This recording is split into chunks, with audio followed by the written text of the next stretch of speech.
Sinagot na ni Pangulong Bongbong Marcos Jr. ang mga pahayag ni dating Pangulong Rodrigo Roa Duterte sa ginawang kauna-unahang hakbang ng Maisog Leaders Forum sa Davao City na dinaluhan ng 1,000 lokal na opisyales kung saan tinatalakay ang iba't ibang isyu kasama na ang napaka-controversial na People's Initiative. Kaya naman ang sagot ng Pangulong Bongbong Marcos Jr. na ang mga aligasyon laban sa kanya ay epekto raw ito sa gamot na ininom ng dating Pangulong si Duterte na fentanyl. Binaliktad pa ang dating Pangulo.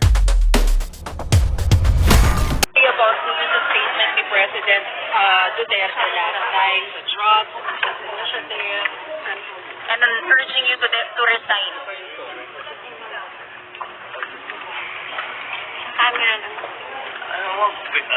I think it's the fentanyl. Fentanyl is the strongest painkiller that you can buy. It is highly addictive and it has a very serious side effects. And PRRD has been taking the drug for a very long time now.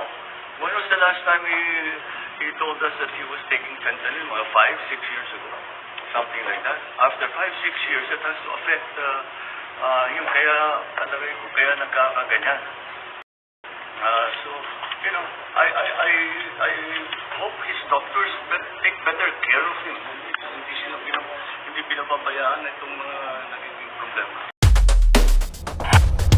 Ang mga aligasyon laban sa kanya ukol sa droga ay hindi niya masagot-sagot. Totoo kaya ang sinasabi ni Atty. Glenn Chong na hindi siya dapat magpaprovoke dahil kung ito ay papatulan niya ang isyong ito, ay baka malamang ay lalabas ang isang video na nagpapatuo laban sa kanya. But sir, can you categorically deny that you're involved in drugs para matapos lang yung...